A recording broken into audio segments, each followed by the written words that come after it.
बिस्मिल्लाहिर्रहमानिर्रहीम। अस्सलाम वालेकुम। विनर्स स्पोर्ट्स के साथ आपका मेज़बान है शहज़ादा मोइन हाज़िर है और हम अपने प्रोग्राम में क्रिकेट, हॉकी, फुटबॉल और दीगर खेलों पर बात करते हैं और उसके साथ कोशिश करते हैं जो खेल ग्रास रूट लेवल पर खेले जाएँ उसको अपने प्रोग्राम में डिस्कस करें। पाकिस्तान और ऑस्ट्रेलिया के दरमियान 3 टेस्ट मैचों की सीरीज़ अख्ताम पज़ीर हुई और इस 3 टेस्ट मैचों में पाकिस्तान ने कुछ मज़ामत 2 टेस्ट मैचेस में शुरू के ज़रूर की, लेकिन तीसरे मैच में जहाँ पर ऐसी उम्मीद आवाम को हो चली थी कि पाकिस्तान शायद ये टेस्ट मैच जीत जाएगा, लेकिन ऐसा कुछ होता दिखाई नहीं दिया। पाकिस्तानी बॉलर्स की मेहनत पर पाकिस्तानी बैटर्स ने पानी फेर दिया और ऑस्ट्रेलिया क्रिकेट टीम जो है 3 टेस्ट मैचों की सीरीज़ में वाइट वॉश करने में कामयाब हो गई है। इसी हवाले से आज हम अपने प्रोग्राम में बात करेंगे और हमारे साथ स्टूडियो पर मौजूद है हमारे साथी स्पोर्ट्स और मिनी स्ट्रीम के हिस्सा रियाजुद्दीन साहब हमारे साथ मौजूद हैं। उनके साथ साथ मोहम्मद अली ख़ान साहब मौजूद हैं जो क्रिकेट एक्सपर्ट हैं, वो हमारे साथ यहाँ पर मौजूद हैं। जावेद इकबाल भट्टी साहब मौजूद हैं, क्रिकेट एक्सपर्ट, वो हमारे साथ यहाँ पर मौजूद हैं। यकीनन आज हम अपने प्रोग्राम में जो पाकिस्तान के ख़िलाफ़ ऑस्ट्रेलिया ने वाइट वॉश किया है उस पर बात करेंगे। रियाजुद्दीन साहब की तरफ चलते हैं। राज साहब, क्या समझते हैं कहाँ कहाँ हमने पहले टेस्ट मैच से लेकर आखिरी टेस्ट मैच तक गलतियाँ की? बिस्मिल्लाहिर्रहमानिर्रहीम। बहुत शुक्रिया शहज़ादा मोइन। देखें, ये तो खैर पाकिस्तान की तारीख़ रही है काफ़ी पुरानी कि ऑस्ट्रेलिया की जो कंडीशंस होती हैं और उनकी जो टीम है और जो प्रोफेशनल अप्रोच के साथ उनकी टीम हमेशा उतरती रही है और जो उनकी फ़िज़िकल फ़िटनेस है, जो उनकी एक्सपर्टीज़ हैं उनके प्लेयर्स की, तो उसके सामने कमोबेश दुनिया क्रिकेट की तमाम टीमें जो हैं वो उनके आगे बेबस होती हैं और उनकी परफॉर्मेंस एक्स्ट्रा ऑर्डनरी होती है। रह गई पाकिस्तान की टीम की परफॉर्मेंस, तो आपने हमेशा से ये देखा कि पाकिस्तान की टीम की परफॉर्मेंस में कभी भी कंसिस्टेंसी नहीं रही है, हमेशा से अनप्रेडिक्टेबल रही है। पहला टेस्ट आपने देखा कि हम जिस बुरी तरह से हारे, फिर दूसरा टेस्ट में हम कमोबेश हमने उसको कवर कर लिया था और हम जीत की तरफ चले गए थे, लेकिन उस वक्त हमने मेंटल टफनेस लेवल का मुजाहरा नहीं कर सके और जो हम आसाब पे काबू रख के एक एतमाद के साथ आगे बढ़ते वो उसकी हमें कमी नज़र आई और ये कमी जो है हमेशा ही नज़र आती है। और तीसरा टेस्ट जो था उसमें तो मतलब कमाल हो गया कि जब आपके बॉलर्स ने एक्स्ट्रा ऑर्डनरी परफॉर्मेंस दी तो उस वक्त फिर हमारे बैटर्स जो है एक दफ़े नाकाम हो गए। अगर आप कंपैरिजन करें ऑस्ट्रेलिया का और पाकिस्तान का, तो हमारे जो मतलब बैटर्स थे कमोबेश, चाहे ओपनर्स ले लें या मिडिल ऑर्डर बैट्समैन ले लें या आप लोअर जो मतलब हमारा प्लेयर है, उसने मतलब एक उनकी परफॉर्मेंस मिली जुली रही कभी मतलब। लेकिन जब मैं कंपैरिजन की बात कर रहा था तो जाहिर है ऑस्ट्रेलिया की टीम बहुत अच्छी, उन्होंने बहुत अच्छी परफॉर्मेंस पेश की, लेकिन आप ये देखें कि ऑस्ट्रेलिया का भी मिडिल ऑर्डर बैटिंग इतनी अच्छी नहीं थी जैसे पाकिस्तान की है, लेकिन उन्होंने अपनी दूसरी चीज़ों से उसको कवर किया। अगर आप ये कहें कि पाकिस्तान की टीम को शिकस्त क्यों हुई, तो मेरे नज़दीक मैं ये समझता हूँ कि पाकिस्तान की फील्डिंग जो है ना, ख़राब फील्डिंग, जो गैर मेयारी फील्डिंग थी, उसने जो है बड़ा अहम किरदार अदा किया। और फिर हमारे बैटर्स जिस तरह से उनको अपने आसाब पे काबू रखना चाहिए था और जिस तरह से एक एतमाद के साथ खेलना चाहिए था वो हम नहीं खेल सके। आप ये देखें कि बाबर आजम की अगर आप मिसाल लें तो उन्होंने 6 इनिंग्स में 126 रन बनाए 21 की औसत से। तो एक ऐसा बैट्समैन जिसके ऊपर आप रिलाई कर रहे हों, उन्होंने पूरे 2023 में 50 नहीं मारी और जो अब ये शुरू का एक ये टेस्ट था आपका उसमें भी वो खातिर ख्वाह परफॉर्मेंस नहीं दे सके, कोई भी बैट्समैन नहीं दे सका। लेकिन ओवरऑल मतलब बाबर आजम के मतलब जो हम ये इस सीरीज़ के हवाले से बात कर रहे हैं तो इसमें कोई शक नहीं है कि वो दुनिया क्रिकेट के एक बड़े बैट्समैन हैं और उनकी परफॉर्मेंस जो है आईसीसी की रैंकिंग में नंबर 1 भी रहे हैं। आजकल तो वो थोड़े से नीचे आ गए इसी मतलब ये कि एवरेज परफॉर्मेंस की वजह से। लेकिन इस टूर की जो सबसे अच्छी बात थी वो ये थी कि आपको आमिर जमाल जिसने मतलब ये कि कमाल कर दिया और उन्होंने कमाल की मैं समझता हूँ कि इनिंग्स खेली आमिर जमाल ने, और जिस तरह से उन्होंने 6 विकेटें ली और 82 रन्स बनाए, यानी उन्होंने जो आपके जो जितने भी क्रिकेटर्स थे उनके लिए एक मिसाल कायम की कि उन्होंने एक इनिंग्स में मतलब ये कि 82 रन्स भी बनाए, 6 विकेटें भी ली। तीसरे टेस्ट में वो मैन ऑफ द मैच रहे, ये बहुत बड़ी बात है। और ये 6 विकेटें लेके और 82 रन बना के वो उस क्लब में शामिल हो गए जो साबिक कप्तान इमरान खान भी मतलब एक मरतबा उन्होंने इसी तरह से रन बनाए थे और 6 विकेटें ली थी। लेकिन आमिर जमाल की खुसूसियत ये थी कि उन्होंने टोटल मजमूई तौर पर 18 विकेटें ली, जो किसी भी एक नए बॉलर के लिए मैं समझता हूँ कि ये बहुत बड़ी बात है। अगर आप दूसरी तरफ देखें तो पैट कमिंस की जो कप्तानी थी वो मार्कस दुलारा थी, और आप ये देखें पैट कमिंस ने इस पूरे साल में 59 विकेट्स लिए हैं उन्होंने, और इस टेस्ट सीरीज़ में भी उनकी परफॉर्मेंस एक्स्ट्राऑर्डिनरी रही। फिर उन्होंने 422 रन भी बनाए। और फिर उनका आप देखें डेविड वार्नर को देखें, जो मतलब रिटायरमेंट का उन्होंने ऐलान किया, लेकिन उनकी परफॉर्मेंस अभी भी ऐसी है कि वो टेस्ट सीरीज़ जारी रख सकते हैं, खेल सकते हैं। तो आप मतलब अगर कंपैरिजन करें हमारे और उनके प्लेयर्स का, उनकी मेंटल स्टेबिलिटी का, उनकी प्रोफेशनल अप्रोच का, तो ये एक ज़मीन आसमान का फ़र्क साबित हो रहा है, जिसकी वजह से हम जो है जीत नहीं पा रहे हैं। और हम एक दायरे में मतलब ये कि उसमें बंद के रह गए, और हम खुल के वो उस परफॉर्मेंस का इजहार नहीं कर पाते जो हमें करना चाहिए। हमारे बैटर्स हैं, उनका जो आई कांटेक्ट लेवल है अपोनेंट बॉलर्स के साथ, वो नहीं है जो उनके बैट्समैनों का। यानी बैटर की खूबी ये होती है कि जब बॉलर जो है वो गेंद करा रहा होता है तो वहीं पे वो जज कर लेते हैं कि कमोबेश अगर फास्ट बॉलर है तो उसकी जो है टिप्पा जो है बॉल का कहाँ पड़ेगा, और अगर स्पिनर है तो वो कहाँ पे मतलब उसकी बॉल गिरेगी। तो मैं ये समझता हूँ कि हमारे जो बैट्समैन हैं, एक तो उनका आई कांटेक्ट लेवल जो है गेंद के साथ, जो अपोनेंट बॉलर है उसके साथ मतलब एक जो होना चाहिए वो नहीं है। फिर हम मतलब उस कम वक्त में जितने बेहतर तरीके से हम अपने फुट वर्क को एडजस्ट कर सकते हैं, वो हम उस पोजीशन पे अभी तक नहीं आए। जो मतलब ऑस्ट्रेलियन बैट्समैन है या इंग्लैंड के हैं, वो बहुत कम वक्त में मतलब है कि अपना जो फुटवर्क है उसको एडजस्ट कर लेते हैं बॉलिंग के हिसाब से, कौन सी बॉल आपके पास आ रही है। तो मैं ये समझता हूँ कि ये एक बहुत बड़ा फ़र्क था। लेकिन मेन ये मैं कहूँगा कि एक तो हमारी फील्डिंग का मेयार सही नहीं था, जिसकी वजह से हमेशा हमें सुस्ती का सामना करना पड़ता है। और स्पेशली ऑस्ट्रेलिया में भी हमको इस बारे में सोचना चाहिए था कि हम इस तरह की परफॉर्मेंस ना दें, और हमारे बैटर्स जो था उनको ख़ास तौर से कंसंट्रेट और फोकस करना चाहिए था। लेकिन मैं ये समझता हूँ कि हम हमेशा ये बात करते हैं कि यार इनके साथ कोई अच्छा मतलब ये कि साइकेट्रिस्ट होना चाहिए जो इनकी काउंसलिंग करे। मैं तो ये समझता हूँ कि अब जो वो साइकेट्रिस्ट होगा इनके साथ उल्टा जो है अब खिलाड़ियों को उसकी काउंसलिंग करनी पड़ेगी, खिलाड़ियों को काउंसलिंग करनी चाहिए। और हमारे साथ मोहम्मद अली साहब भी बैठे हैं। मोहम्मद अली साहब है, अगर हम तीनों टेस्ट मैच में जायज़ा लें पाकिस्तानी बैटर्स के हवाले से, तो पाकिस्तानी बैटिंग मुकम्मल तौर पर नाकाम रही है, और माजी में भी यही सूरत हाल रही है हमारे साथ है। और ऊपर नंबरों में अगर बात कर लें, ओपनर्स की बात कर लें, मिडिल ऑर्डर्स की, तो हमें हमेशा मुश्किलात रही है ऑस्ट्रेलिया में। ये दो अगर वो ओपनर और मिडिल ऑर्डर हमें कभी चलता हुआ दिखाई नहीं दिया। कुछ है अगर हम देखें तो टेलेंडर्स वहाँ मज़ामत करते हुए नज़र आते थे, और कभी कभार कोई मिडिल ऑर्डर में बैट्समैन चलता हुआ दिखाई। माजी की भी बात करो और यही सूरत हाल इस दफ़ा भी रही। आप समझते हैं कि हमें बहुत ज़्यादा अब काम करने की ज़रूरत है, या फिर हम पाकिस्तान के अंदर ऐसी बाउंसी विकटें तैयार करें जहां पर पाकिस्तानी बैटर्स मुश्किलात से रन करें। आप डोमेस्टिक में जो है पिचेस तैयार करते हैं, एक इनिंग के अंदर 6 सेंचुरियां स्कोर हो चुकी होती हैं, और फिर यही सूरत हाल होगी सामने जब आपको बाउंसी विकटें मिलें तो वहां पर आपसे रन नहीं हो पाता है। और इसी सीरीज़ के अंदर हमने देखा कि 2 दफ़ा हम 200 रन 150 रन भी नहीं कर पाए। बिल्कुल सही कहा आपने शहजाद अमीन साहब। और मुझे तो ये लगता है कि हम पाकिस्तानी बैट्समैन को अपने बहुत ज़्यादा ओवर रेट करते हैं। उसकी वजह यह है कि मुझे समझ ही नहीं आती ये बात कि आपके 3 बैट्समैन मुस्तकिल पिछले 2 साल से टॉप रैंकिंग में थे। उसमें बाबर आजम भी शामिल थे टॉप रैंकिंग के अंदर तीनों फॉर्मेट के अंदर, उसमें इमाम भी शामिल थे वाइट बॉल टेस्ट में और वनडे में, और उसके अलावा फ़खर जमान भी शामिल थे। आपने इन तीनों का जब से तसलसल थोड़ा सा ब्रेकडाउन हुआ तो इनके परफॉर्मेंसेस में भी फ़र्क आया। दूसरी बात ये कि मुझे समझ नहीं आता कि बाबर आजम को कौन सी विकटें दी जाएंगी जिस पे वो स्कोर करेंगे। जब उनको स्पिन विकटें मिलती हैं तो वो हमने उनको देखा वहाँ पे भी मैं स्ट्रगल करते हुए नजर आए, वो चाहे वो श्रीलंका की सीरीज़ हो या पाकिस्तान की होम सीरीज़ हो, जहाँ पर सऊद शकील ने रन्स के अंबार लगा दिए और बैटर्स ने स्कोर किया, वहाँ पे भी हमें बाबर आजम स्ट्रगल करते हुए नजर आए और स्पिन को भी स्ट्रगल कर रहे हैं। उसके अलावा हमने वर्ल्ड कप में भी देखा इंडिया में जो हुआ, बाबर आजम स्पिन पे स्ट्रगल करते रहे और एक सेंचुरी भी स्कोर नहीं कर सके। तो उनको और कौन सी विकेटें चाहिए? मुझे शायद लगता है कि उनको हाईवे देना पड़ेगा जहां पर वो अपने, और उनको उनकी मर्जी का बॉलिंग अटैक भी देना पड़ेगा जो मीडियोकर सा बॉलिंग अटैक हो और जो उनको जो है वो बल्ले पे गेंद देता रहे और फिर वो अपने स्कोर करते रहे, अपने कवर ड्राइव भी मारते रहे। देखिए, बड़ा प्लेयर तब बड़ा बनता है जब वो बड़ी इनिंग्स खेलता है, मुश्किल में फंसी हुई इनिंग्स खेलता है। आप कंपेयर करते हैं बाबर आजम को विराट कोहली के साथ, विराट कोहली कितना प्रूफ करेगा? विराट कोहली के स्कोर 14,000 प्लस उसके स्कोर है सिर्फ ओडीआईज के अंदर। उसका आप टेस्ट मैचेस में 9,000 के करीब उसके टेस्ट मैचेस में स्कोर्स हैं उसके।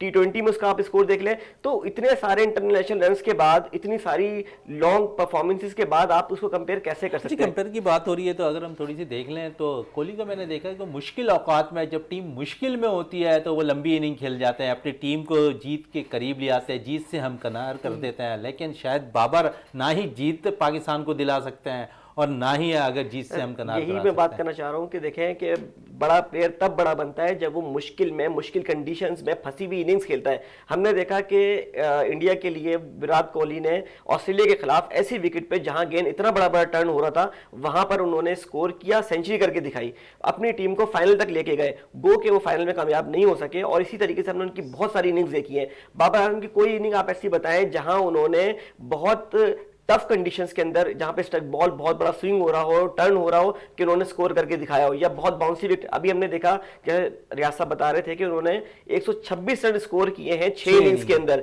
तो ये तो बड़ा जब आपके सामने कोई और वो बैटर्स जो आईसीसी रैंकिंग में नंबर 1 पोजीशन पर भी फाइज रहा हो और उसके साथ पूरी सीरीज आप देख लें कि किसी में रन ही नहीं है उसके। इसके लिए लास्ट टाइम में भी हमने ये डिस्कस किया था इस बात पे कि वो लोग भी, एक्सपर्ट्स भी यही कह रहे थे, हमारे पाकिस्तानी एक्सपर्ट्स भी और इंटरनेशनल एक्सपर्ट्स भी, कि जब बाबर आजम जो रैंकिंग में इतनी ऊपर गए हैं उसकी सबसे बड़ी वजह ये थी कि बड़ी टीमों ने पाकिस्तान अपने मेन बॉलर्स नहीं भेजे, अपनी बी और सी टीम्स भेजी, उनके खिलाफ आपने इजी विकेटों के ऊपर स्कोर किया और आप तवातुर से स्कोर करते चले गए। तो फिर इसमें क्या होता क्या है, आपको अपनी कमजोरियों का पता नहीं लगता कि बेसिकली आप कहां पर, जब आपके पास सामने कोई फॉर्मेडेबल अटैक आएगा, एग्रेसिव अटैक आएगा, बॉलिंग अटैक, तो आपको उसको कैसे टैकल करना है। अगर बाउंसी विकेट है तो आपने बैकफुट पे जाके आपने कट और पुल करना है। तो आपकी तो, और फिर जो इतना बड़ा आपके साथ कोचिंग स्टाफ मौजूद है, क्या ये चीज उनको नजर नहीं आ रही है कि अगर बाउंसी विकेटें हैं तो उनको वहां पे टैकल कैसे करना होगा, अगर स्पिन विकेटें आ रही हैं तो कैसे टैकल। तो यही बात समझ में नहीं आती कि पाकिस्तानी बैट्समैन को कौन सी विकेटें चाहिए। इनको तो फिर लग रहा है कि स्पून फीडिंग करना पड़ेगी कि कैसे आपको जो है बिल्कुल एक नॉर्मल सा मीडियोकर सा बॉलिंग अटैक दे दें, आपको बिल्कुल फ्लैट ट्रैक दे दें, तो आप स्कोर करेंगे। अदरवाइज हमारे बात करेंगे बाबर आजम के हवाले से। अली साहब है, जावेद इकबाल भट्टी साहब भी मौजूद हैं। जावेद साहब है, अगर हम कहें तो कि इस टेस्ट सीरीज में एक पाकिस्तान को बेहतरीन ऑलराउंडर मिल गया, आप समझते हैं आमिर जमाल की सूरत है कि ऐसा ऑलराउंडर मिला है जिससे पाकिस्तान क्रिकेट बोर्ड है दूर तक नज़र नहीं आ रहा था उन्हें। हमने देखा कि T20 की तक महदूद रखा और फिर डोमेस्टिक सतह पर उन्होंने परफॉर्म किया आमिर जमाल ने, और फिर वो इस टीम का हिस्सा बने और उनकी परफॉर्मेंस नज़र आ रही है। आप समझते डोमेस्टिक में जो लड़का परफॉर्म करे उसे टीम के अंदर इन होना चाहिए, बजाय इसके कि आपने इन्हिसार कर लिया PSL पर और वहाँ से आप प्लेयर्स निकालते हैं, आप उसे वनडे भी खिला रहे होते हैं, आप वहाँ पर उसे टेस्ट मैचेस भी खिला रहे होते हैं। ऐसे प्लेयर्स को लाया जाए जो डोमेस्टिक में मुसलसल रन कर रहे हो। बहुत शुक्रिया मोइन भाई, बिल्कुल सही कहा आपने। अगर ऑस्ट्रेलिया के दौरे से हमने कुछ हासिल किया है ना, तो हमें सिर्फ बॉलर्स ही जो है ना वो नज़र आए हैं। आमिर जमाल बहुत अरसे बाद इतना शानदार बॉलर आया, बल्कि ऑलराउंडर कहेंगे उसको। उसकी जो ये आखिरी इनिंग्स थी वो भी आप देख लें, अभी बाबर का जिक्र हो रहा था, उसने 126 शहजाद डोमेस्टिक से निकल कर आया, उसने परफॉर्म किया है। साजिद खान को लेकर आए, आप डोमेस्टिक में परफॉर्म करते रहे साजिद खान। बात वही है, जो भी आपको पता है ग्रास रूट लेवल से आया, वो लड़के ने वहाँ प्रूव किया, उनको चांस आपने दिया है तो उन्होंने अपने आप को मनवाया है वहाँ। लेकिन बात वही है हमारी बैटिंग और फील्डिंग। देखिए, अगर आप कह रहे हैं ना कि ऑस्ट्रेलिया ने बहुत अच्छी बैटिंग की है, ऑस्ट्रेलिया ने सिवाय वार्नर के, उसने एक इनिंग्स खेली थी 164 रन की, या ख्वाजा ने 50 रन किए, वो भी स्ट्रगल ही करते रहे बैटिंग में, क्योंकि हमारी बॉलिंग जो थी बहुत शानदार थी। लेकिन ये कि उन्हें अपने होम एडवांटेज का जो हासिल था फ़ायदा, तो वो रन्स कर लेते थे। लेकिन पाकिस्तानी प्लेयर जो हैं, वही मैंने जैसे आपको बताया, या हमारे अगर हाई परफॉर्मेंस सेंटर में भी जाएंगे तो वही विकेटें वही मिल रही हैं, डोमेस्टिक में भी आपको वही डेड पिचेस मिल रही हैं। जैसे अभी आपने अपने इंटरव्यू में जिक्र किया था कि ये जो कायदम ट्रॉफी में एक मैच में 6-6 सेंचुरियाँ बन रही हैं। ओ भाई, जब 6-6 सेंचुरियाँ बन रही हैं, फाइनल में कोई डबल सेंचुरी बना रहा है, तो ये सारी चीज़ देखें आप। फिर कहते हैं ये ग्रास रूट लेवल से आए, ये ग्रास रूट लेवल से ज़रूर आए, लेकिन जो विकेटें आपने उनको प्रोवाइड किए वो उस पे स्कोर कर कर आ गया। अब उसी परफॉर्मेंस पे आपने जब नेशनल टीम में उनको डाल दिया है और जैसे ही हमारा ऑस्ट्रेलिया का टूर है वहां जाके आपकी बैटिंग जो है एक्सपोज हो गई। जो विकेटें उनको चाहिए थी, जिसपे उन्होंने 100 150 रन किए थे, वहां तो आपको पता फास्ट विकेटें थी, फास्ट ट्रैक थे। और जब बॉलर कोई इतनी कमाल ही बॉलर, देखिए विकेट के सारा कमाल, विकेट अच्छी होती है ऑटोमेटिकली। आप अमीर हमजा को आपने चांस दिया, अमीर हमजा ने आपको कमाल की बॉलिंग करके दी, हत्या के शाहिन शाह अफरीदी ने वो बॉलिंग नहीं की जो हमारे नए लड़कों ने कर दिए। देखिए हमारे पास जो है ना बिल्कुल कमी नहीं है बॉलर्स की या बैट्समैन, लेकिन यह है कि अब आपको संजीदगी से सोचना पड़ेगा। ये आपने जो हाई परफॉर्मेंस सेंटर बनाए वहां आपको ऑस्ट्रेलिया, साउथ अफ्रीका, इंग्लैंड इस मेयार की विकेटें बनानी पड़ेगी। वहां जो है लड़कों को जो है दिन रात, आपको देखिए आपके पास स्टाफ बहुत है, आपके जो डायरेक्टर साहब आए हैं हफीज भाई, उन्होंने जो है इस टूर से पहले अवाम की तवक्कात इतनी बढ़ा दी थी कि अवाम ये सोच रहे थे कि अब हफीज आ गए हैं टीम के साथ तो हमारी टीम को बिल्कुल मौजजा कर देगी। ऑस्ट्रेलिया को जो हम लोग 50 साल हो गए, 46 साल हो गए हम नहीं जीते, अब जो है स्ट्रगल करते रहे, अब ये जीतेंगे। तो ये सारी चीजें देखिए हफीज ने जो अवाम का जो था, देखिए उन्हें बयानात दिए कि हम ये कर देंगे, फिर शान मसूद ने बयानात दिए जी हम जो है ना बिल्कुल मॉडर्न क्रिकेट खेलेंगे, अब वो क्रिकेट जो टेस्ट क्रिकेट में पहले खेलते थे वो चेंज कर देंगे।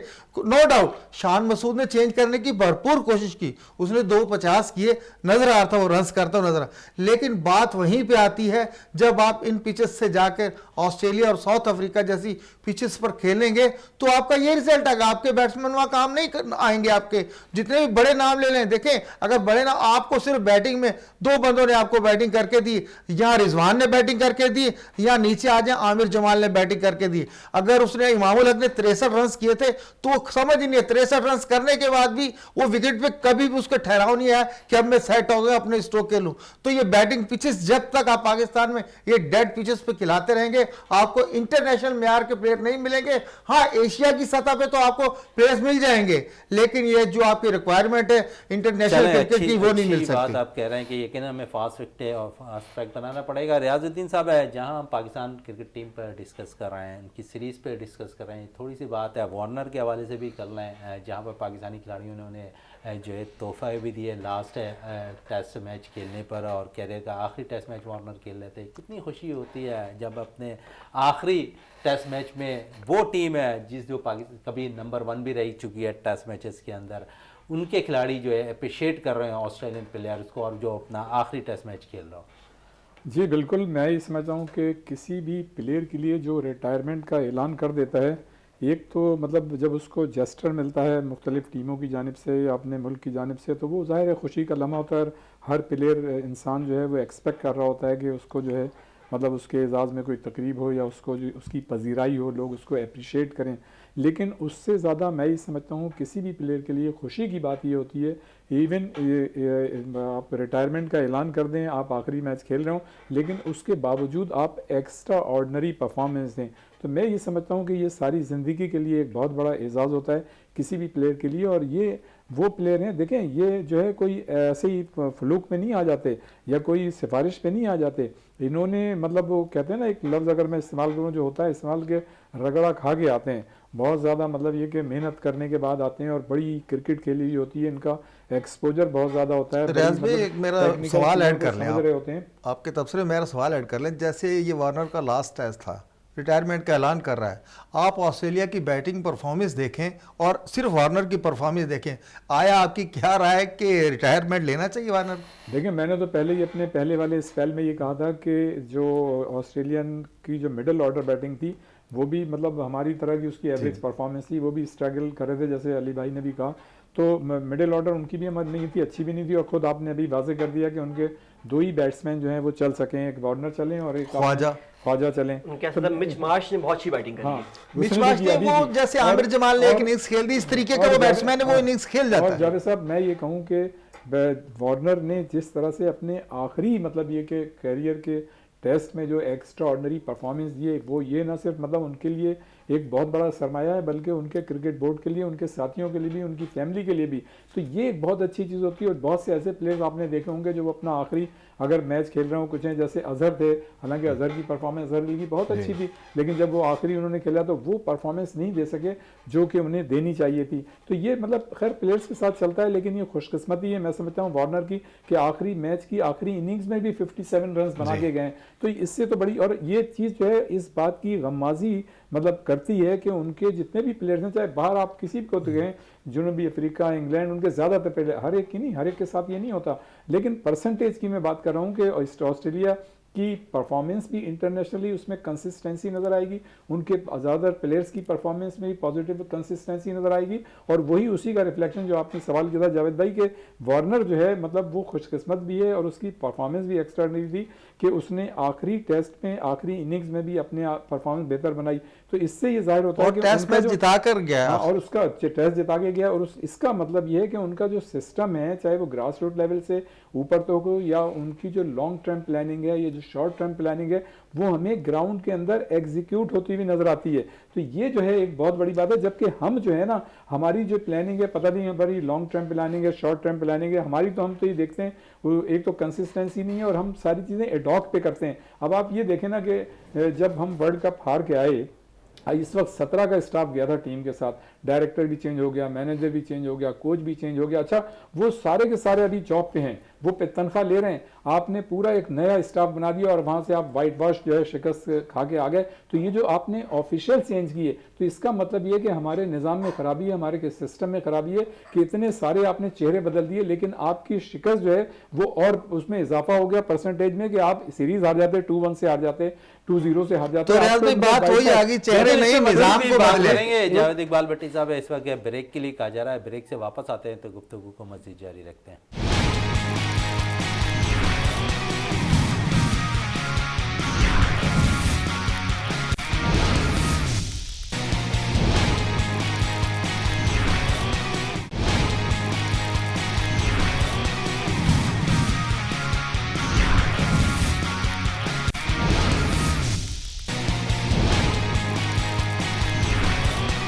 बिल्कुल, वक्फे से कबल हम बात कर रहे थे पाकिस्तान टीम की कारकर्दगी के हवाले से। ऑस्ट्रेलिया ने पाकिस्तान को एक दफ़ा फिर वाइट वॉश कर दिया है इस सीरीज़ के अंदर। मज़ीद बात कर लेते। जावेद इकबाल भट्टी साहब कह रहे थे, इससे वार्नर के हवाले से थोड़ी सी बात कर रहे थे। क्या जावेद साहब, वार्नर की कारकर्दगी अगर आप रियाज साहब से पूछ रहे थे कि क्या उनको इस वक्त रिटायरमेंट का ऐलान कर देना चाहिए था, जिस पर रियाज साहब कह रहे हैं कि वो अपनी पिक की क्रिकेट खेल रहे थे, और इस पे क्या कहेंगे आप? मोइन भाई, मैं नहीं समझता कि वार्नर का ये रिटायरमेंट का टाइम है।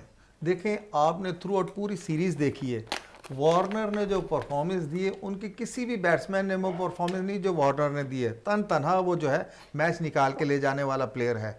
और फिर मैं समझ रहा हूँ अगर वार्नर के रिटायरमेंट के बाद ऑस्ट्रेलिया को काफ़ी अरसे सफल करना पड़ेगा। देखें, ओपनिंग जो है एक ऐसा शोबा है जहाँ से आपको स्टार्ट यानी कि आपकी इनिंग्स की बुनियादें पड़ती हैं। अगर वो बुनियादें जिस तरीके से वार्नर और उस्मान ख्वाजा देते थे, वो बुनियादें दूसरा बैट्समैन एकदम आके, उनका ठीक है, उनका एक अपना सिस्टम है, सिस्टम से प्लेयर आते हैं, लेकिन वार्नर की कमी जो ऑस्ट्रेलिया का जो है, किसी भी टीम से जो भी सीरीज हो, चाहे वो होम सीरीज या अवे हो किसी दूसरे कंट्री में, लेकिन वार्नर की कमी उन्हें हमेशा महसूस होती रहेगी। और वार्नर में मैं समझता हूँ अभी भी 1-2 साल की क्रिकेट बाकी है, वो क्रिकेट ऑस्ट्रेलिया चाहे तो उससे फायदा उठा सकती है, ना कि हमारे वाला सिस्टम। हमारे यहाँ तो रिटायरमेंट का रवाज ही नहीं है, हमारे यहाँ तो आप ड्रॉप कर दो तो ही रिटायर होते हैं। लेकिन ये बड़ी बात है कि वार्नर ने इस सीरीज से पहले ऐलान कर दिया था कि मैं रिटायरमेंट। अली साहब, थोड़ी सी बात आईसीसी रैंकिंग के हवाले से कर लें, और अगर इस दफ़ा हम बात कर लें दी ईयर के हवाले से, तो कोई भी पाकिस्तानी क्रिकेटर इस रैंकिंग में नहीं है। क्या समझते हैं, जहाँ पर बाबर आजम 2 दफ़ा अवार्ड जीत चुके हैं, आईसीसी कभी उनकी नामजदगी पे गौर नहीं किया उन्होंने क्रिकेट ईयर के हवाले से? जी बिल्कुल, देखें आईसीसी का दोहरा मेयार तो किसी से ढका छुपा नहीं है, और कई बार पाकिस्तानी प्लेयर्स ने अच्छे परफॉर्मेंस के बाद भी उनकी नामजदगियाँ नहीं हो पाती थी, और फिर उस पर काफ़ी शोर होने के बाद, मीडिया पे बात आने के बाद फिर आईसीसी कई बार मजबूर हुआ है और उन्होंने अपनी रैंकिंग को रिशफल्स भी किया है इन चीज़ों को देख के। लेकिन देखें, सो मच सो बात ये होती है कि आपके प्लेयर परफॉर्मेंस क्या दे रहे हैं।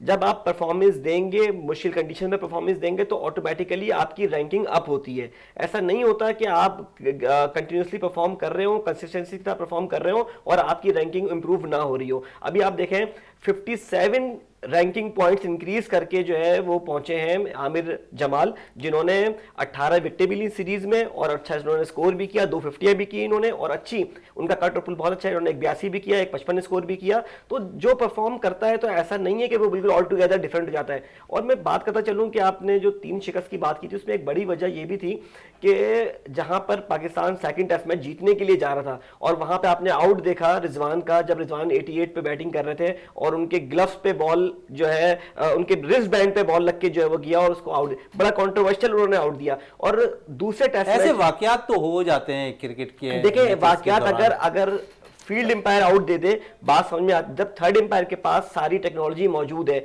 सब कैमराज उनके पास, सारे एंगल्स मौजूद हैं, तो उस वक्त आपको फिर ये चीज मेक श्योर करना पड़ती है। जब ऑन फील्ड एम्पायर ने आउट नहीं दिया, it means you have to have a conclusive evidence to return it. और अली भाई का वो शान का भी देखे ना रन आउट, शान का, और ये इसमें एक दो डिसीजन नहीं है, पाकिस्तान के कमोबेश 4-5 डिसीजन ऐसे हुए हैं जो पाकिस्तान के अगेंस्ट गए। अगर वो डिसीजन पाकिस्तान के फेवर में चले जाते तो पाकिस्तान सेकंड टेस्ट पाकिस्तान की ग्रिप में था। और हम ये देख रहे थे कि अगर पाकिस्तान सेकंड टेस्ट मैच में ग्रिप अपनी मजबूत कर लेता और इस तरह के डिसीजन पाकिस्तान के अगेंस्ट ना जाते तो पाकिस्तान सेकंड टेस्ट मैच जीत सकता था। लेकिन उसके बाद आपकी फील्डिंग आपके सामने थी। जब आप वार्नर जैसे प्लेयर के 2-2 कैच ड्रॉप करेंगे, और पाकिस्तान ने गलती से फिर नहीं सीखा, वर्ल्ड कप के मैच में पाकिस्तान ने वार्नर के 2 कैच छोड़े थे, उन्होंने 166 रन की इनिंग खेली थी। यहां भी पाकिस्तान ने उनके 2 कैच छोड़े और अब्दुल्ला शफीक के तो लग रहा था कि हाथों में कुछ ऑयल वॉयल लग गया है कि उनसे तो बॉल पकड़े नहीं जा रहा था। लेकिन जब इस तरह की सिचुएशन हो कि एक बैट्समैन जो है, जब देखें यूनुस खान एक बात कहा करते थे कि एक अच्छा कैच जो है ना, एक अच्छा रनआउट टीम को उठा देता है और उस बैट्समैन को भी उठा देता है जो अपनी फॉर्म में स्ट्रगल कर रहा हो। अब जब ये कप्तान का भी काम होता है कि अगर एक लड़का स्लिप के क्वाड्रेंट के अंदर स्ट्रगल कर रहा है, उससे कैच ड्रॉप हो रहे हैं, तो उसकी फील्ड प्लेसमेंट चेंज करनी चाहिए ताकि वो थोड़ा सा ईज आउट हो, उसके ऊपर से प्रेशर हटे। और मुझे समझ नहीं आता कि हमारे इतने सालों से हम देखते हुए आ रहे हैं फील्डिंग को, जो फील्डिंग कोच है वो ये क्यों नहीं कहते कि सॉफ्ट हैंड यूज करें। जब आप सॉफ्ट हैंड यूज करते हैं तो फिर आप बॉल को पिक करते हैं। जब आप जितना भी आप हार्ड हैंड अपने यूज करेंगे तो वो बॉल आपका पंच बाउंस होकर बाहर आ जाता है। तो और जो अभी बात कर रहे थे जावेद भट्टी साहब रिटायरमेंट के हवाले से, अच्छा मेरा ख्याल ये है कि ऑस्ट्रेलिया में ये कस्टम और ट्रेडिशन रही है कि उनके प्लेयर्स हाई नोट पे रिटायरमेंट लेते हैं। आप पॉन्टिंग को देख लें, आप माइकल बेविन को देख लें, आप माइकल हसी को देख लें, जितने भी ग्रेट्स है, ग्रेट ऑफ द गेम्स, उन्होंने अपने कैरियर की पीक पे जाके जो है वो रिटायरमेंट लेते हैं, उन्हें कोई रिग्रेट नहीं होता। तो मेरा ख्याल में बहुत अच्छा टाइम था, वार्नर ने बहुत अच्छा सर्व किया और ऑस्ट्रेलिया के पास प्लेयर्स की कमी नहीं है। उनकी स्कूल लेवल पे, उनकी डोमेस्टिक लेवल पे इतना स्ट्रॉन्ग सिस्टम है कि उनकी बेंच स्ट्रेंथ इतनी मजबूत होती है कि आप देख लें, ऐसे ही इन्होंने इतने वर्ल्ड कप नहीं जीत लिए, इतने अरसे वो जो उनके ऊपर वो हुक्मरानी करते हैं वो वर्ल्ड क्रिकेट के ऊपर, वो ऐसे ही नहीं कर लेते। उनका ग्रास रूट लेवल पे क्रिकेट बहुत उनकी स्ट्रांग है और वो अपने आप को चैलेंज में डालते हैं। जब तक आप अपने आप को मुश्किल चीजों में नहीं डालेंगे, आप इन नहीं करेंगे, आप मुश्किल विकेटों पे खेलेंगे नहीं ज्यादा, तो फिर आपकी प्रैक्टिस कैसे होगी। पहले हम देखते थे कि जो ग्रेट्स है, यूनुस, यूसुफ, इंजमाम, ये काउंटीज खेलने जाते थे और वहां पर अपनी टेक्निक को बेहतर करते थे, वहां पे बड़े बड़े स्कोर करते थे। ऐसी स्कोर नहीं किए इन्होंने। यूसुफ ने 200 रन के अंबार लगा दिए थे, 1788 स्कोर उनका आज तक रिकॉर्ड अभी तक ब्रेक नहीं हुआ। तो ये उन्होंने वहां जाके, अब हमारे यहाँ क्या है, आप प्लेयर्स क्या डिमांड करते हैं कि हमें लीज खेलिंग ज्यादा दें, जहां पैसा ज्यादा बन रहा है आप वहां पे जाना चाहते हैं। आपको ये डिसाइड करना पड़ेगा, if you want to make money with both hands, ठीक है, आप उनको रिलीज करें, फिर आप उनको कहें कि आप जाके फिर आप जो है लीग क्रिकेट ही खेलें, फिर आप लीग क्रिकेट ही खेलें। अच्छा एक बात और मैं इसमें एक ऐड करता चलूं कि अगर तीसरे टेस्ट मैच में शाहीन शाह अफरीदी को जरूर खिलाना चाहिए था। ये बहुत से तज्जिया निगार और बहुत से साबका क्रिकेटर्स ये कहते नजर आए कि शाहीन शाह अफरीदी को रेस्ट दे देना चाहिए, नहीं दे। अब लास्ट मैच में आपने रेस्ट नहीं कराया तो अब दूसरी तरफ तनकीद का सामना करना पड़ रहा है। देखें जब आपका, अब देखें ये कोई नॉर्मल टेस्ट मैच नहीं था, अगर आप सीरीज हार भी गए थे, ये टेस्ट चैंपियनशिप चल रही है, एक एक पॉइंट आपका काउंट हो रहा है। और अब पाकिस्तान इस पूरे साल में शायद मेरे ख्याल में एक और टेस्ट भी नहीं खेल पाएगा, एक ही टेस्ट पाकिस्तान का, इतना बड़ा गैप आ रहा है। अच्छा अब ये बताएं, जब ये लीग खेल रहे होते हैं, जब इनको रेस्ट नहीं चाहिए होता, एक इतना important all important test match, जहां पर अभी सेकंड टेस्ट मैच में उनकी फॉर्म वापस आई थी शहनाज शाह अफरीदी की, जब उनकी फॉर्म वापस आई, उन्होंने 4 विकेटें ली, मीर हमजा के साथ 4-4 विकेटें दोनों ने शेयर करी, तो उस वक्त तो उनको तीसरा टेस्ट मैच लाजमी खेलना चाहिए था। और ये मैं समझ नहीं आ रहा कि जो डायरेक्टर ऑपरेशंस हैं वो क्या करना चाह रहे हैं। वो खुद इतना स्ट्रगल करते रहे, वो तो बनी थे उसके डेल स्टेन ने उनको 11 में से 7 इनिंग में उनको आउट किया, और वो तो हंसता था उसको आउट करने के बाद कि ये तो मेरा बनी आ गया है। तो वो आप ऐसा नहीं कर सकते। और जैसे रियाज साहब ने कहा कि ये कोई नई टीम, ऐसा पहली दफा नहीं हुआ कि हम ऑस्ट्रेलिया जाके इतना बुरे शिकस्त समय हासिल हुई हो, लेकिन हमें अपने ग्रास रूट लेवल पे चीजों को चेंज करना पड़ेगा। बिल्कुल चेंज करना पड़ेगा। रियाजुद्दीन साहब, कैचेस की बात हो रही थी, तो एक तारीखी मैच अब केप टाउन में खेला गया जनूबी अफ्रीका और इंडिया का, और वहाँ पर हमने देखा कि क्या कैचेस पकड़े गए उस मैचेस के अंदर, जहाँ पर अगर हम देख लें तो 153 पर 4 आउट थे और 153 ही पर तमाम ही खिलाड़ी आउट हो गए जनूबी इंडिया के। तो आप समझते हैं कि यहाँ पर कैचेस बड़ा इंपॉर्टेंट रोल अदा करता है, और उसमें हमने देखा कि स्लिप पे तकरीबन कैचेस स्लिप पे होते हुए दिखाई दिया। देखिए शहजादा, हमेशा से वो कहते हैं ना क्रिकेट की एक इस्तेलाह है, कैचेस विन द मैचेस, तो ये तो मतलब है। लेकिन जो इंडिया ने जनूबी अफ्रीका में जो परफॉर्मेंस पेश की है, वो तो मैं समझता हूँ कि हिस्ट्री में इस तरह की परफॉर्मेंस जो है वो कभी कभी होती है। और इसमें जहाँ उनकी एक्सपर्टीज़ का दखल है, इसमें उनकी किस्मत का भी दखल है। देखिए ये जो चीज़ें होती हैं ना, ये बहुत कम ऐसा होता है। ठीक है, उनकी परफॉर्मेंस एक्स्ट्रा ऑर्डिनरी थी, और वो देखें जब आप ग्राउंड के अंदर होते हैं और दिल और दिमाग जो है आपका बिल्कुल यकसुई के साथ काम करता है, मतलब जो आपका टारगेट है उसको हासिल करने के लिए अगर आप फोकस करते हैं, कंसंट्रेट करते हैं ईमानदारी के साथ और बिल्कुल सही तरीके से, तो फिर आपको रिजल्ट मिलता है। और मैं ही समझता हूँ कि ये उनकी तारीखी फतह थी, और ये ऐसी चीज़ें कभी कभी होती हैं, लेकिन हम ये कह के जान नहीं छोड़ा सकते कि तारीखी फतह और एकदम से हो गया। इसमें उनकी जो आप ये देखें ना कि वो T20 में भी उसी तरह की परफॉर्मेंस पेश कर रहे हैं, टेस्ट में भी उसी तरह से कर रहे हैं, वनडे में भी कर रहे हैं। तो इंडिया या ऑस्ट्रेलिया की जो टीमें हैं, यकीनन उन्होंने जो है अपने आप को बड़ा इम्प्रूव किया है। ऑस्ट्रेलिया की तो खैर बात ही कुछ और है। रियाज जिस तरह से भाई, उस विकेट केप टाउन की विकेट पे कोई आप कमेंट नहीं करेंगे? अगर यही विकेट हमारे होते इस तरीके से, अगर ये 1.5 दिन लगता, 107 ओवर में फैसला हो जाता टेस्ट मैच का, तो आप विकेट पे क्या तबसरा करेंगे? देखिए मैं समझता हूँ यकीनन विकेट की भी बात होगी, लेकिन ये तो आईसीसी जो उनकी टेक्निकल कमेटीज़ हैं जो इस चीज़ को मतलब बाकायदा माइन्यूटली देखती हैं कि जैसे हमारे यहाँ पिंडी की विकेट थी, तो जब इस तरह की सिचुएशन हुई थी तो डीमेरिट पॉइंट्स हमें दिए गए थे। अच्छा, ये इसका ताल्लुक जो है ना आईसीसी से आपके कंफर्ट लेवल का भी है कि जो टीमें खेल रही हैं उनका कितना कंफर्ट लेवल है। असल में मसला ये बात सही है। वो जो 3 बिग है ना, मतलब ऑस्ट्रेलिया, इंग्लैंड और इंडिया, वो बज़ाहिर तो खत्म हो गया है, लेकिन हर जगह वो उनको फेवर करते हैं। आप ये देखें कि इंडिया में वर्ल्ड कप के दौरान जो हालांकि आईसीसी ने पहले ये चीज़ वाजे कर दी थी कि जितनी भी विकेटें बनेंगी उसमें आईसीसी जो है वो उनका एक जो अप्रूवल होती थी उसी विकेट पे नुमाइंदे की मौजूदगी में होगी, और कोई भी मेज़बान जो है अपने हिसाब से विकेटें नहीं बनाएगा। लेकिन उसके बावजूद आप देखें कि उन्होंने 2-3 ग्राउंड में या 2-3 स्टेडियम में विकेटों को जो है चेंज किया। इवन फाइनल मैच में भी उन्होंने विकेट को चेंज किया, लेकिन चूंकि उनका कंफर्ट लेवल है, आईसीसी को भी पता है, इंग्लैंड और ऑस्ट्रेलिया को भी पता है कि जितना मतलब है कि पैसा हमें इंडिया के थ्रू मिलता है वो कहीं नहीं मिलता। आईसीसी को भी मिलता है, इंडिया को भी मिलता है, ऑस्ट्रेलिया को भी मिलता है, इंडिया की वजह से। तो वो देखें ये दुनिया में मतलब ये सिलसिले चल रहे हैं जिससे आपको फायदा पहुंचता है। आप जो है वो गिव एंड टेक वाली बात होती है। रियाज भाई, गिव एंड टेक तो सही है, लेकिन सिर्फ आप ये बताते हैं, आप जो है आप अपना तजिया करें ना, आप ये बताएं कि आप उस विकेट को डीमेरिट कोई पॉइंट देंगे? देखिए मैं अगर हूं तो बिल्कुल पहले देखें जो ये असल में काम होता है टेक्निकल लोगों का, लेकिन कैटेगोरिकली मैं ये कह सकता हूं कि जब इस तरह की सिचुएशन हुई है, ये जरूर है कि इंडिया ने अच्छी परफॉर्मेंस पेश की, लेकिन बिल्कुल मैं तो कहता हूं कि उस पर बाकायदा इन्वेस्टिगेशन होकर उसको डीमेरिट पॉइंट देना चाहिए कि ये ऐसा हुआ क्यों।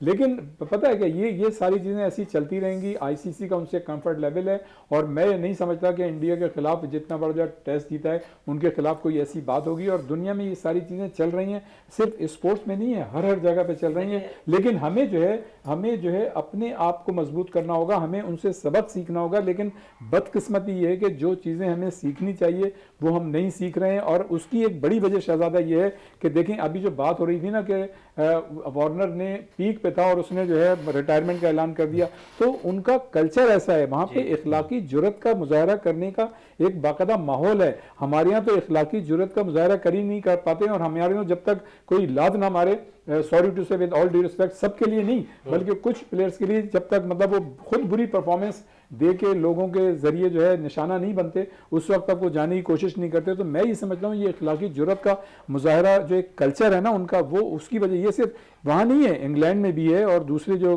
हैं वहाँ भी, इनकी टीमों में भी है, जनूबी अफ्रीका में भी। आप देखें ना वो अपने जो थे हाशिम आमला, वो हालांकि पीक पे थे, अगर हमारे यहाँ कोई होता तो वो खेलता रहता, लेकिन उन्होंने जो है रिटायरमेंट का ऐलान कर दिया। तो ये अच्छा, मैंने वार्नर का मैं बयान पढ़ रहा था आखिरी, तो उसमें उन्होंने ये कहा था कि नो डाउट के मतलब ये परफॉर्मेंस दे रहा हूँ, लेकिन मेरी मतलब रिटायरमेंट का यही वक्त है कि जब मैं पीक पे हूँ, चाहे जाए कि मैं खराब परफॉर्मेंस दूं और जाऊं, तो ये इखलाकी जरूरत याद रखा जाए। फिर उन्होंने कहा कि मैं जाऊंगा तो मुझे पता है कि बहुत से लड़के जो है इंतजार कर रहे हैं, यंगस्टर्स, तो वो जो है मेरी जगह लेंगे। तो शहजादा ये जो अप्रोच है ना, ये बड़ी हेल्थी अप्रोच है और ये दुनिया में मतलब बहुत कम ऐसा होता है, कम से कम पाकिस्तान में ऐसा नहीं है, और इसके लिए हमें मतलब इंप्रूव चले नौजवान क्रिकेटर्स की बात हो रही है तो अली साहब से भी बात कर लेते हैं। दौरे न्यूजीलैंड 17 रुकनी स्क्वाड का ऐलान हुआ, फिर हमने देखा कि इब्रार अनफिट होते हैं, फिर मोहम्मद नवाज़ को इन कर लिया जाता है T20 सीरीज़ के लिए। नाकिस परफॉर्मेंस माजी में भी अगर देख लें तो उनकी रही है।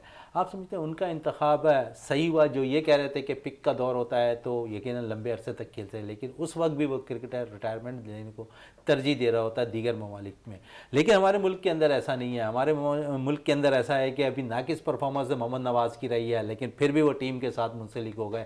बोर्ड नौजवान खिलाड़ियों को आजमाना नहीं चाहता या फिर मुसलसल जो है एक ही खिलाड़ी पर रिलाइव करता दिखाई देता है? जी बिल्कुल, नवाज़ की परफॉर्मेंस किसी से ढकी छुपी नहीं है। इवन जब उनकी सिलेक्शन वर्ल्ड कप के लिए हो रही थी उस वक्त भी बड़े क्वेश्चन रेज हुए थे कि नवाज़ के साथ बड़ा कंपटीशन था इमाद वसीम का। आपने इमाद वसीम पे फौकियत दी नवाज़ को, और नवाज़ स्पिन विकेटों पर भी परफॉर्म नहीं कर सके। जब आप स्पिन विकेटों पर भी परफॉर्म नहीं कर पाते तो फिर आप कहाँ पे जाके परफॉर्म करेंगे? आप स्विंग विकेटों पे तो परफॉर्म नहीं कर सकते। और देखें, मुझे तो लगता है कि पर्सनल लाइकिंग डिसलाइकिंग का बहुत बड़ा अमल दखल है, और इसकी बड़ी वाज़ेह मिसाल में नज़र भी आई कि देखा आपने जैसे कि सरफराज ने को आपने एक टेस्ट मैच के बाद ही जो है वो साइडलाइन कर दिया। चलिए दूसरी जानिब रिजवान अच्छा परफॉर्म कर रहे हैं, आप बेशक मिडिल ऑर्डर पे सरफराज को खिला सकते थे। देखिए रिजवान को जब आपने हटाया था टेस्ट की टीम से तो रिजवान ने 8 टेस्ट मैचों में स्कोर नहीं किया था, और फिर उसके बाद 8 टेस्ट मैचों के इंतजार के बाद आपने सरफराज को 2 टेस्ट मैच दिए थे और सरफराज उसमें प्लेयर ऑफ द सीरीज थे, ऐसे ही था। उसके बाद आपने ये कहा कि आप फर्स्ट चॉइस विकेट कीपर हैं। बिल्कुल, कप्तान के प्रेस कॉन्फ्रेंस में भी आए। एक टेस्ट मैच की 2 इनिंग्स के बाद आप एक बंदे को फारिग कर देंगे? ऐसा तो कहीं पर भी नहीं होता। कम से कम आपने इमाम को भी 2 चांस दिए, 2 टेस्ट मैच खिलाए, तो फिर क्या बाबर आजम को भी आप बाहर बिठा देंगे? अगर वो 3 टेस्ट मैचों में और पिछले पूरे साल उन्होंने कोई परफॉर्म नहीं किया, बकौल आपके कि उन्होंने पूरे साल 50 नहीं मारी एक टेस्ट के अंदर। बिल्कुल ऐसे ही। तो देखिए यहाँ पे मैं बात ये करना चाह रहा था कि हमारे यहाँ लाइकिंग डिसलाइकिंग और फिर फुकदान है हमारे यहाँ तसलसल का, कि देखें आप किस प्लेयर को, किसी को आप जब चांस देना चाहते हैं तो आप अजहर अली को 100 चांस दे देते हैं, और असद शफीक को 2 टेस्ट मैचेस की बुरी परफॉर्मेंस आप बाहर बिठाते हैं। तो मैं ये बात करना चाह रहा हूं कि किसी के लिए क्राइटेरिया कुछ है, किसी के लिए क्राइटेरिया कुछ है, ऐसा नहीं होना चाहिए। आपको अपनी पॉलिसी में यूनिफॉर्मिटी लेके आना होगी। तो फिर प्लेयर को पता है कि उसको ये पता था, देखें कि मैंने पूरे वर्ल्ड कप में कुछ परफॉर्म नहीं किया नवाज ने, और वह आज फिर सिलेक्ट हो गया है।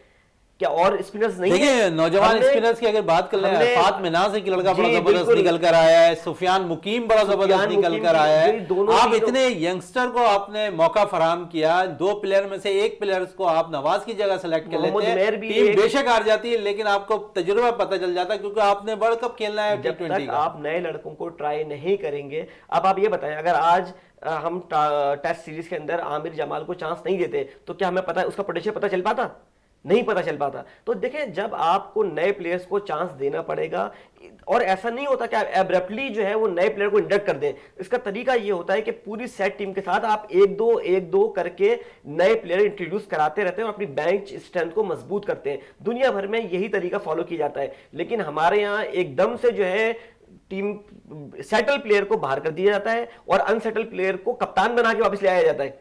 तो ये हमारे यहाँ तो ये ट्रेडिशन बहुत, जब तक आपकी बोर्ड में और सिलेक्शन कमेटी के अंदर ऐसी यूनिफॉर्म पॉलिसीज नहीं बनेगी, मेरिट पे पॉलिसीज नहीं, मेरिट पे लड़कों को आप सिलेक्ट नहीं करेंगे तो अली फिर आपको साहब, रिजल्ट कभी मेरिट नहीं की मिल बात सकते। हो रही है तो मैं तो सिर्फ इतना जानता हूँ, जो लड़का डोमेस्टिक में परफॉर्म करे उसे मौका फौरन फराम कर देना चाहिए। आप एक इमरान गुलाम की बात करें, मुसलसल रन करता रहा वो डोमेस्टिक क्रिकेट में, आप 1 से 2 टूर उसको अपने साथ मुंसलिक रखते हैं, फिर टीम से बाहर कर देते हैं। ऐसे मुतद्दिद क्रिकेटर्स और भी हैं जिनका कैरियर शायद ज़ाया हो चुका है मेरी नज़र में। मैं इसके दूसरा भी आपको एंगल बताता हूँ कि बहुत सारे प्लेयर जो डोमेस्टिक में कंटिन्यूस परफॉर्म करते हैं और जब उनको इंटरनेशनल के अंदर मौका मिलता है तो वो फ्लॉप हो जाते हैं। उसकी रीजन देखें, हम बात वो यही कर रहे थे कि देखें जब आप डोमेस्टिक का आपका जो मेयार है वो इंटरनेशनल मेयार से कोसों दूर है, it is lag far behind from the international standard. उसकी वजह यह है कि जब आप उनको अच्छी विकेटें कैसी है, हमारे यहाँ घुटनों से ऊपर गेंद नहीं आ रहा, जब आप वहां पे जा रहे से हैं अटैक हो रहा है, जब आप बाहर जाते हैं तो आपकी तो बॉलें यहां से निकल रही हैं।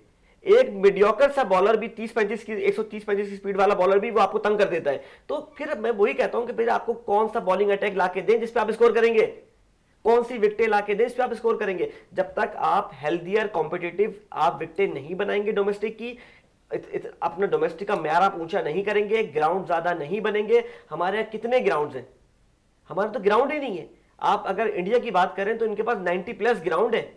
वहां पर रांची अलग ग्राउंड्स के अंदर हो रही है, उनकी आईपीएल अलग ग्राउंड्स के अंदर हो रही है, उनकी हर स्टेट में हर सिटी में 3-3 4-4 ग्राउंड है और इतने बड़े। देखें जब तक ये ग्राउंड और स्कूल लेवल के क्रिकेट को आप स्ट्रांग नहीं करेंगे, फिर उसके बाद डोमेस्टिक क्रिकेट को आप स्ट्रांग नहीं करेंगे तो आपको जब तक इंटरनेशनल लेयर के प्लेयर नहीं मिलेंगे, लेयर पर हमें जो है परेशानी दरपेश होती रहेगी। अली साहब आपका बहुत शुक्रिया, जावेद साहब आपका बहुत शुक्रिया, रियाज साहब आपका बहुत शुक्रिया। प्रोग्राम का अख्ताम करते हैं इस दुआ के साथ कि पाकिस्तान में खेल और खिलाड़ी तरक्की करते रहें और पाकिस्तान का सब जिलाली परचम दुनिया भर में रोशन रहे। इसी के साथ अपने मेज़बान शहजादा मोइन को इजाज़त दें। पाकिस्तान जिंदाबाद।